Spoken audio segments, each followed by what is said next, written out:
윤석열, 31일 재계 첫 현장 소통 행보로 무역협회 낙점. 2대12.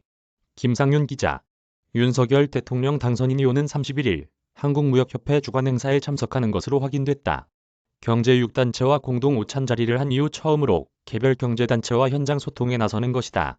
27일 대통령직 인수위원회 등에 따르면 윤 당선인은 31일 오후 무역협회가 개최하는 대통령 당선인 초청 행사에 참석할 예정이다.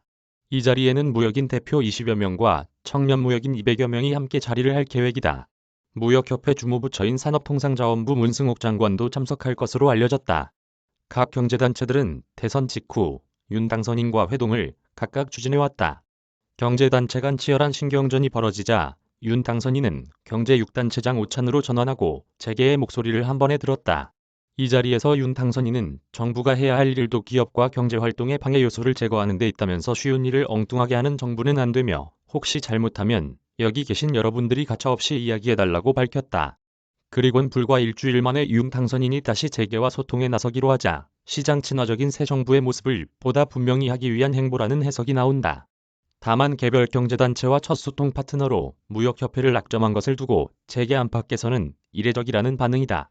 이명박 전 대통령은 당선인 시절 대선이 끝난 후 첫 공식 방문지로 전국경제인연합회를 골랐고 박근혜 전 대통령은 당선인일 때 가장 먼저 중기중앙회와 소상공인단체 연합회에 들렀다. 문재인 대통령은 인수위 없이 바로 취임했다. 재계에서는 맏형 자리를 놓고 대한상공회의소와 전국경제인연합회가 신경전을 펼치는 상황에서 제3의 지대로 볼 수 있는 무역협회를 선택한 것이 아니냐는 분석이 나온다. 아울러 대외 경제 안보 환경이 급변하는 어려운 상황에서 글로벌 통상 이슈에 선제적으로 대응하는 등 새 정부의 의지를 보여주기 위한 차원이라고 해석한다. 무역협회는 2030 신무역 비전 등을 담은 무역통상전략 제언집을 윤 당선인에게 전달할 예정이다.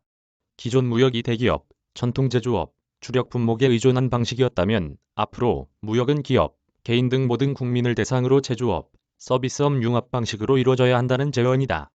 특히나 디지털 플랫폼 구축을 통해 개인, 중소기업, 대기업 누구나 쉽게 수출을 할 수 있게 해야 한다는 전략도 담았다. 이는 윤 당선인이 후보자 시절 밝힌 디지털 생태계 구축 공약과 같은 결이다. 아울러 윤 당선인은 지역 특화 청년 무역 전문가 양성 프로그램을 수료한 청년 무역인, 여성 소상공인 등으로부터 수출 애로사항 등을 청취하는 시간도 가질 계획이다.